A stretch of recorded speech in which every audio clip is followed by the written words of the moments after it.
Gracias por todo lo que hemos vivido hasta el momento. En nombre de Jesús. Amén. Una vez, una persona que no estaba acostumbrada a ir a la iglesia me habló y me dijo: está bueno ir a la iglesia, la verdad las reflexiones me gustan, me ayuda a pensar, pero qué raro eso de ponernos a cantar, ¿no? Como que, no sé, estamos todos juntos ahí y cantando algo que no estamos habituados posiblemente. Y yo tomé esa pregunta para decir: ¿por qué cantamos? Este es uno de los motivos, tal vez, gente que no está acostumbrada o no se siente cómodo cantando en la iglesia.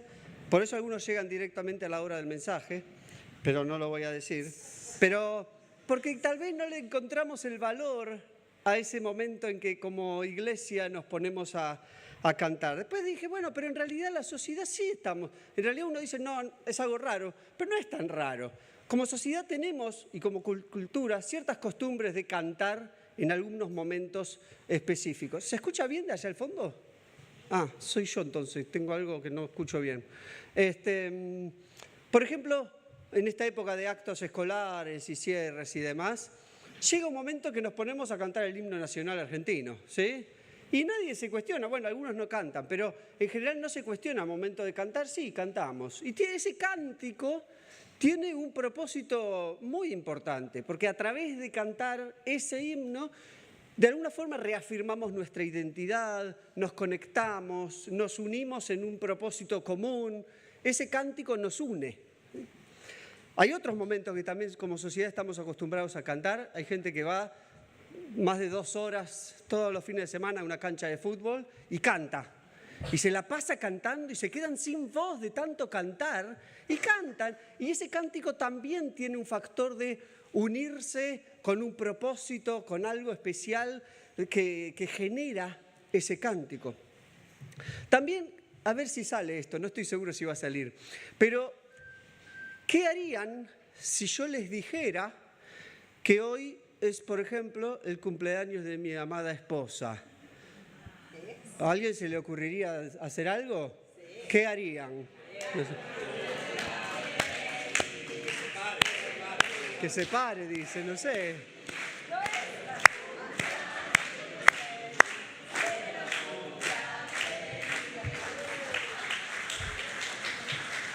Muchas gracias. La realidad es que hoy no es su cumpleaños. Estamos lejos, es el 30 de julio de cada año. Yo no les dije que era el cumpleaños. Les dije, ¿qué harían si les dijera que hoy fuera? Pero fíjense cómo cantamos algo sin tener idea de qué hacíamos. ¿Qué? Es el cumpleaños de Diana. Feliz cumpleaños, Diana. La saludamos. ¿Qué? Y Marcelo también. Feliz cumpleaños, Marcelo. No sabía.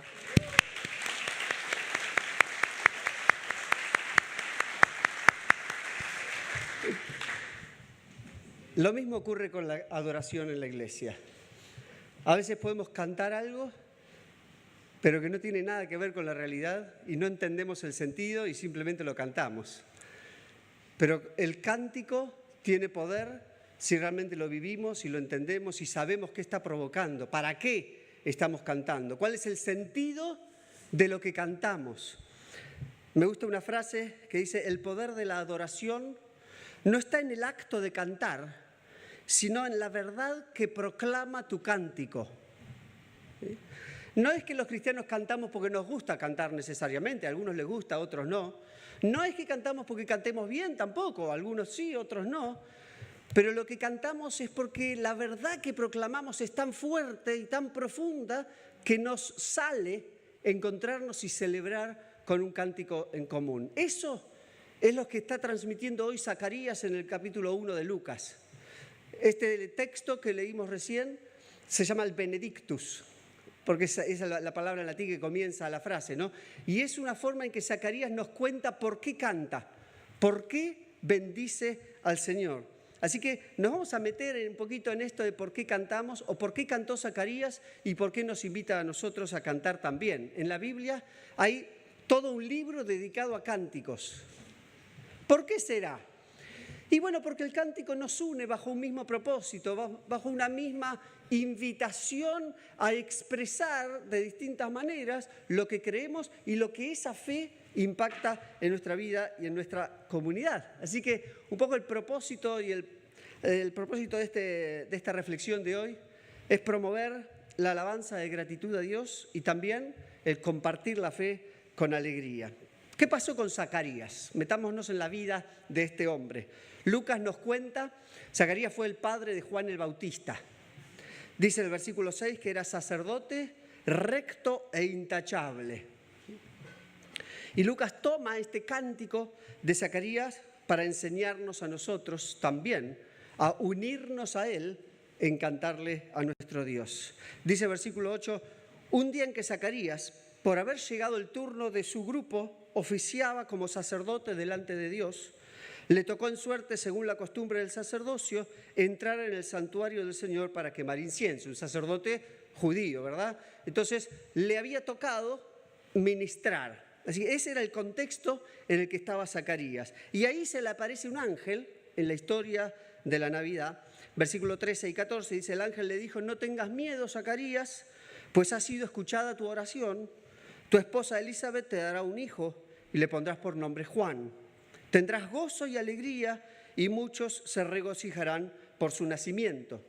Así que Zacarías estaba sirviendo a Dios en el contexto de un santuario, se le aparece un ángel, le dice tu esposa está embarazada. Y Zacarías le dice al ángel, ¿cómo podré estar seguro de esto? Yo ya soy anciano y mi esposa también es de edad avanzada. Fíjense qué cuidadoso Zacarías. Dice, yo soy viejo, mi esposa es de edad avanzada. No es lo mismo.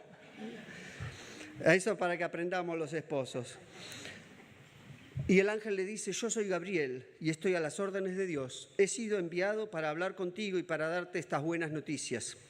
Pero como no me creíste en mis palabras, las cuales se cumplirán a su debido tiempo, te vas a quedar mudo. No podrás hablar hasta el día en que todo esto suceda. Para algunas mujeres esto sería grave, para él no sé.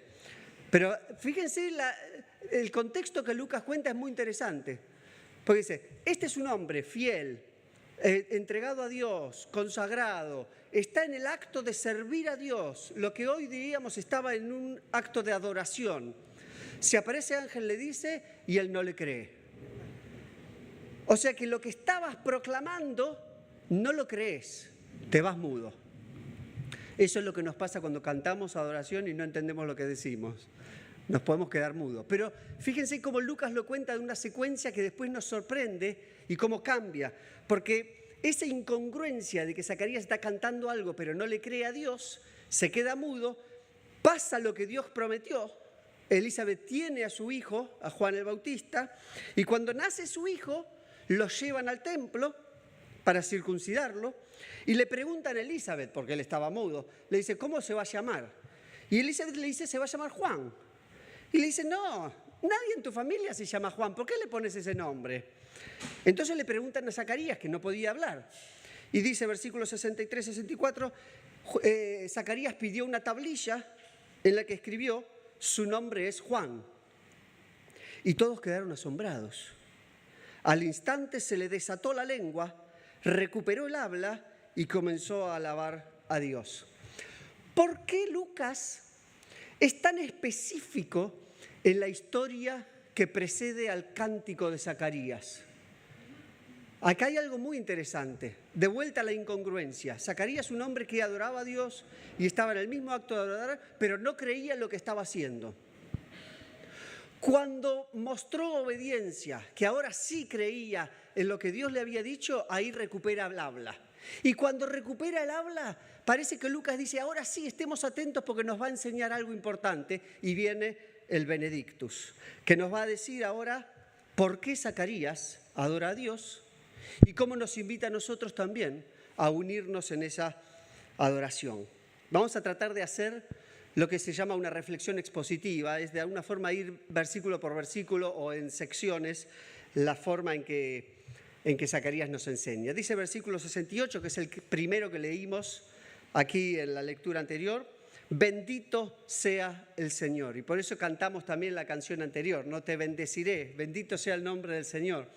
Me gustan las dos estrofas, porque una dice, te bendeciré cuando todo salga bien, cuando tenga muchas alegrías, felicidad, te voy a bendecir. No está de más decirlo, porque cuando las cosas nos van muy bien, también es fácil olvidarnos de que es Dios el que nos ayuda a estar bien. Así que cantemos, te bendeciré cuando las cosas salgan bien. Pero después la segunda estrofa dice, también te bendeciré cuando haya tormentas, cuando haya dificultades, problemas, te bendeciré. Ahora, también, ¿cómo usamos las palabritas? Yo creo que hoy estamos más acostumbrados a usar el verbo bendecir para decir que Dios nos bendice a nosotros, no tanto que nosotros bendecimos a Dios. Es raro, es la misma palabra y de hecho muchas veces los cristianos se saludan, Dios te bendiga. O como me dice siempre Stanley, Dios te bendice. No es solamente un deseo, es una realidad. Pero estamos hablando de lo que nosotros recibimos de Dios. Zacarías acá lo cambia, dice, nosotros bendecimos a Dios. ¿Qué es esta palabrita? En realidad no es tan difícil descubrirlo. Bendecir viene de decir bien, hablar bien. Elogiar podría ser expresar algo positivo del otro o, en definitiva, hacerle bien al otro. Cuando decimos que Dios nos bendice, obviamente no estamos diciendo que Dios habla bien de nosotros, sino que nos hace bien, hace algo para nuestro bienestar. Cuando nosotros hacemos este acto de bendecir a Dios, no lo hacemos porque Dios necesita que nosotros hagamos algo bueno por Él, sino en definitiva porque a nosotros nos hace bien también hablar bien, reconocer, y por eso se usa también la palabra alabar o exaltar a Dios. Ahora, ¿por qué Zacarías dice, bendito sea el Señor? O sea, ¿por qué hablamos bien de Dios? ¿Por qué lo alabamos? Lo voy a resumir en dos cositas que están en el mismo versículo 28. Porque nos visitó, porque nos ofreció redención. Los que están siguiendo con Nueva Versión Internacional, que es la versión de la Biblia que usamos a menudo, les voy a invitar, los que tienen buena vista, que miren la nota al pie. Porque lo que los traductores de la Biblia hacen es entender lo que la Biblia dice en su idioma original y después expresarlo de una forma que sea fácil de entender y transmitir el mensaje. Entonces, este versículo puntual, la Nueva Versión Internacional dice, Dios nos ha, ¿cómo dice Dios? ¿Alguno que lo tiene? Nos ha venido a redimir. Ha venido a redimir a su pueblo. En realidad la nota al pie sigue lo que literalmente dice el griego y son dos verbos en el mismo nivel sintáctico. Es Dios nos ha visitado y nos ha redimido. Yo quiero que la primera, enfatizar ese que en el original está muy enfático, es nos ha visitado. Lo primero por lo cual alabamos a Dios es que nos ha visitado.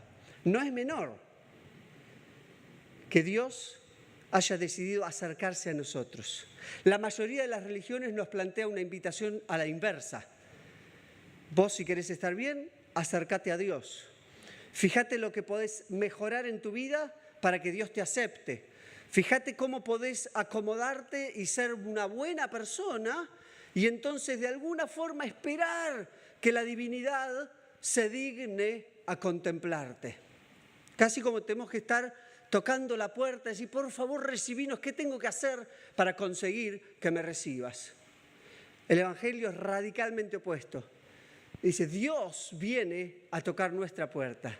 Dios, la gracia, lo alegre, lo genial del Evangelio es que Dios nos visita a nosotros. Dios traspasa los cielos para venir. No es un Dios que nos está esperando, es un Dios que se juega por nosotros. Ese es el mensaje resumido de Navidad, que Dios nos visita. Por eso, como decimos recién, y lo repite el Evangelio, uno de los nombres de Jesús es Emmanuel, Dios con nosotros. Eso es lo primero que Dios hace. Y lo segundo, ¿por qué le cantamos? Porque nos visitó, pero también porque nos ofreció redención. Bendito sea el Señor, porque ha visitado y redimido a su pueblo.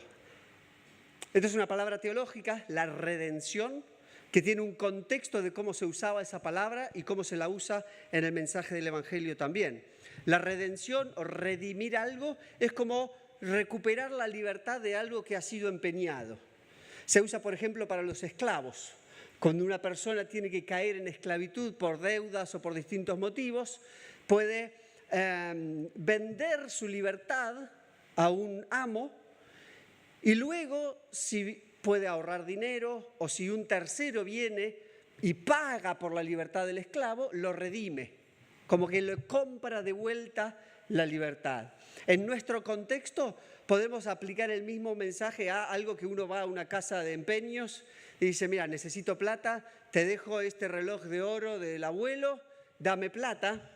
Y cuando tengo plata y quiero de vuelta el reloj del abuelo, voy, pago y redimo al reloj. ¿En qué sentido esta palabra redención se aplica al mensaje del Evangelio? Bueno, desde el principio Dios crea al ser humano y le da un contexto de bienestar. Estoy en Génesis 1 y 2. Y en ese contexto de bienestar hay una relación directa del ser humano con Dios y disfrutan de las bendiciones del jardín del Edén. Está todo bien.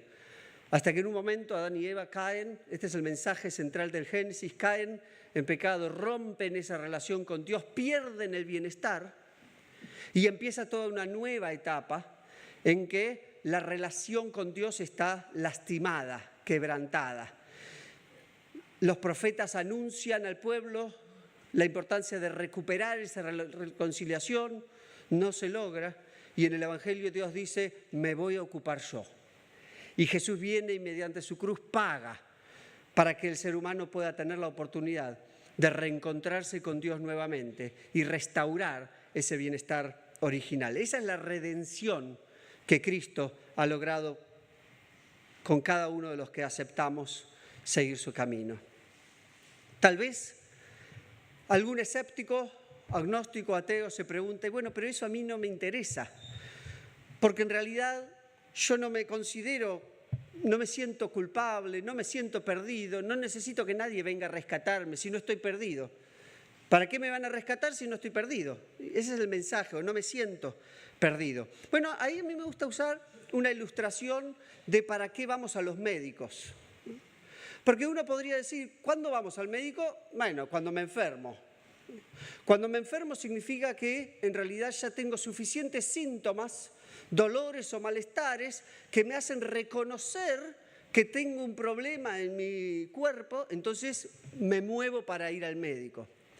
Ahora, también pasa muchísimas veces que no tengo un síntoma puntual, no es que me siento mal y sin embargo, aunque yo no me dé cuenta, necesito también ir para hacerme chequeos y descubrir tal vez algo que no estoy sintiendo, pero que tengo objetivamente un problema en mi vida. La Biblia nos declara objetivamente que sin Dios estamos en problemas, más allá de que lo sintamos o no. A veces lo sentimos, a veces no lo sentimos. La Biblia lo declara. Todos necesitamos a Dios. Lo dice Pablo, uno de los apóstoles más reconocidos, en Romanos 3:23, dice, todos pecaron y están destituidos de la gloria de Dios. Ese todos nos incluye a todos, sea que lo reconocemos o no. Todos necesitamos a Dios. Por eso, estos domingos pasados tuvimos bautismos, tuvimos recepción de miembros, hoy vamos a tener 3 más que quedaron rezagados, pero que hoy los vamos a recibir. Y la primera pregunta que hacemos cada vez que recibimos a alguien para el bautismo, la confirmación o la membresía es, ¿reconoces ser pecador y sin esperanza de salvación excepto por la misericordia de Dios? Es clave el verbo reconoces, porque lo sos. ¿Me siguen?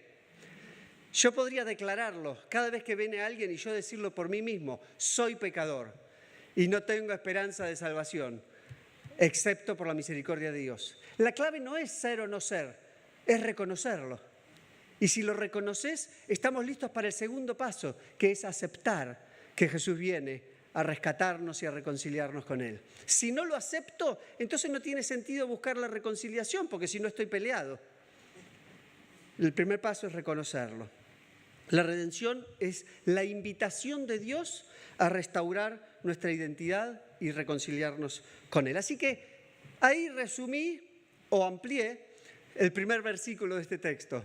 1:68. Dice, bendito sea el Señor, porque ha visitado y ha redimido a su pueblo. Lo que sigue es una expansión de cómo ha redimido Dios a su pueblo, y ahí sí lo voy a resumir. Versículo 69 dice, nos envió un poderoso Salvador. Esa es la buena noticia. Nos envió, actuó proactivamente para acercarse a nosotros. Versículo 73, según lo había prometido, dice, así lo juró Abraham nuestro padre. Esto nos reafirma que Dios cumple sus promesas, que te quedes tranquilo, te quedes tranquila, que Dios no se olvida, Dios cumple sus promesas. Y finalmente, versículo 74, nos habla de para qué pasó todo esto. Nos concedió que fuéramos libres del temor para que le sirviéramos con santidad y justicia, viviendo en su presencia todos nuestros días. A mí este texto me habla de una vida transformada, no solamente de una actitud religiosa y litúrgica, de participar de un servicio religioso. Porque el fin de esta redención, dice de vuelta, digo, viviendo en la presencia de Dios todos nuestros días. Y acá me pregunto de vuelta, junto con personas que me han dicho, ¿qué le pasa a estos cristianos que van a la iglesia todos los domingos? Todos los domingos necesitas ir a la iglesia. Y yo, a la luz de lo que Zacarías nos enseña, digo, ¿solo los domingos voy a ir a la iglesia? Por eso me dice pastor. Si captamos en serio y entendemos todo lo que Dios hizo por cada uno de nosotros, nos va a generar algo, una transformación interior que no es que nos van a llevar de la oreja, vamos a querer estar con Dios todos los días de nuestra vida. Y no hace falta ir a la iglesia, es entender que la adoración sale. No necesito ir a la iglesia para cantar alabanzas, no necesito ir para ver que un grupo de la iglesia me diga, ahora ponete de pie a cantar, sino que cada día me despierto con ganas, yo quiero estar en contacto con mi Dios y disfrutar y agradecerle todo lo que ha hecho por mí. ¿Cómo no tenerlo en cuenta si he entendido todo lo que Dios hizo por mí? El texto cambia radicalmente. Hay un quiebre en el texto que leímos. Toda la primera es el Benedictus. Zacarías, papá de Juan el Bautista, adorando a Dios por lo que Dios hizo. Porque la promesa, y en realidad es una profecía que canta Zacarías, es, bueno, Dios ha venido, ha visitado y ha redimido a su pueblo. Pero después cambia el texto. Si lo tienen en versículo 76, se modifica. Porque en la primera estaba diciendo, bendito sea el Señor. Y de golpe termina eso. Y le habla a su hijito, Juan el Bautista. Dice, y tú, hijito mío, serás llamado profeta del Altísimo, porque irás delante del Señor para prepararle camino. Darás a conocer a su pueblo la salvación mediante el perdón de sus pecados, gracias a la entrañable misericordia de nuestro Dios. Zacarías conecta dos cosas. Primero conecta el bendecir a Dios, alabar a Dios, reconocer a Dios por todo lo que Él hace. Pero después lo mira a su hijito y dice, che, si esto es tan fuerte y tan profundo, tenemos que anunciarlo. Tenemos que preparar el camino para que también otros puedan ver a este Jesús caminando y transformando vidas. Conecta dos verdades como dos caras de la misma moneda. Una es, bendecimos a Dios por lo que Él hizo, pero también anunciamos a otros lo que Dios hizo en nuestra vida.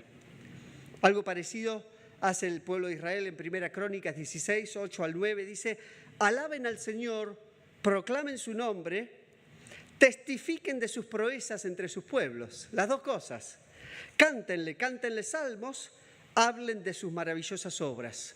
Porque el momento en que como congregación y como cristianos adoramos a Dios, también proclamamos y anunciamos a otros lo que Dios hizo entre nosotros. Por eso la frase que dije al principio, el poder de la adoración no está en el acto de cantar, sino en la verdad que proclama tu cántico. Cuando cantamos adoración a Dios, proclamamos verdades del Evangelio que otro puede escuchar y necesitar para que también esa persona pueda acercarse a Dios.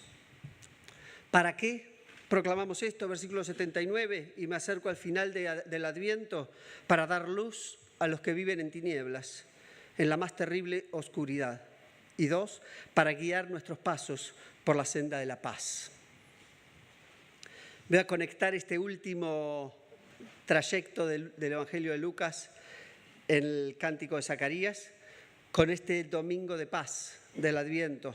Hoy encendimos la vela de la paz. Lo conecto también con la lectura de Miqueas que hicimos al principio. Termina diciendo, Él, el Mesías, el que ha de venir, traerá la paz. Cuando Miqueas habla de esto, no habla de una paz personal, individual, de estar bien, estar tranquilo, estar en paz, sino habla de la cultura de la sociedad, de compartir la paz de Dios. No habla de la paz personal, paz comunitaria. Y el núcleo más cercano que tenemos de la comunidad es la familia. Así que estos últimos momentos de esta reflexión quiero usarlo también para apelar a que en esta Navidad podamos promover la paz dentro de nuestras familias, la paz que nos da Dios, que nos trae la Navidad y este Adviento. No es poco común que en tiempos de Navidad hay grandes peleas en las familias. Momentos en que las familias se tienen que poner en contacto y deciden, no, yo festejo por un lado, yo festejo por el otro, yo llevo el vitel toné, pero no le pongas mucha mayonesa, fíjate qué hacemos, no me traigas, y el abuelo siempre habla de lo mismo, y estoy cansado, y los chicos quieren ir a jugar, pero esperen que tenemos que comer. Son momentos en que la familia se reúne y puede ser maravilloso, o ese acto de reunirnos también nos genera incomodidades y tal vez no estamos viviendo en demasiada paz. Yo quiero que nos animemos como familias también a declarar que Cristo es nuestra paz, que podamos tenerlo presente en estos días también, de cómo disfrutamos la paz y cómo nosotros promovemos la paz también en nuestras familias. Porque Zacarías nos dice, bendecimos a Dios por todo lo que Él hizo, pero también anunciamos el mensaje del Evangelio, el mensaje de la paz. Podemos ser receptores de la paz de Dios, pero también podemos ser promotores de la paz de Dios. Si nos quedamos solamente con decir, ay, Dios me da paz, es un lindo paso. Pero ese recibimiento de la paz que nos da de Dios viene con una responsabilidad también. Yo puedo ser un pacificador. Jesús dice en Mateo 5 también, benditos los pacificadores, bienaventurados los pacificadores, los que no solamente se quedan con la paz, sino que se comprometen a trabajar por la paz. Me gustaría que nos llevemos ese desafío también. Recibimos paz, gracias Dios por la paz que me das en mi corazón. ¿Qué hago con eso? Voy y también promuevo la paz con otros. Está en Europa, en toda la zona en que se desarrolla la gran parte de la historia del pueblo de Dios, el mar se llama Mar Muerto, ¿sí? Tiene otros nombres también, el Mar Muerto. Tiene una característica, se llama muerto porque no hay casi vida vegetal.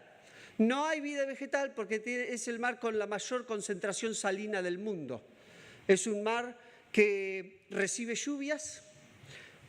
En realidad es como un lago, pues no tiene salida, no tiene conexiones para ningún lado, está solamente encerrado ahí. Recibe aguas y la única forma de que ese mar libere agua es mediante la evaporación. Así que recibe agua y se va a vapor, recibe agua, se va a vapor, y en ese juego queda el agua muy salina, demasiada sal y no hay vida. Este mar muerto se usa muchas veces como una ilustración de que si vos recibís de parte de Dios, pero no das, la vida muere. Lo que recibimos de Dios, necesitamos darlo también a las personas que nos rodean alrededor. Porque si nos lo quedamos, se estanca. Y lo que se estanca se pudre. Y lo que se pudre no se disfruta. Si queremos disfrutar de todo lo que Dios hace por nosotros, fijémonos también cómo podemos darlo y compartirlo con otras personas a nuestro alrededor. Por eso termino diciendo, en esta Navidad, permitamos que Jesús sea nuestra paz. Pero también tomemos el compromiso de ser canales de paz. Tal vez pensemos antes de orar, ¿quién a nuestro alrededor hoy necesita un poco de paz? ¿A quién podemos ayudar para que en este tiempo de Navidad pueda recibir algo de paz de parte de Dios? ¿Cómo podemos ser canales de paz? Oramos. Querido Dios, Zacarías nos invita a bendecirte, a alabarte, reconocerte, Señor, y queremos acompañar la invitación de Zacarías, bendiciendo tu nombre, reconociendo todo lo que has hecho por nosotros, viniendo a nuestra vida, transformando nuestra vida, llenándonos de paz y de alegría. Pero también nos tomamos la segunda parte de Zacarías y nos desafiamos a seguir el ejemplo de Juan el Bautista, de anunciar a otros este evangelio y esta paz que has traído para nosotros. Ayúdanos, Dios, en esta Navidad a ser canales de paz. En el nombre de Jesús. Amén.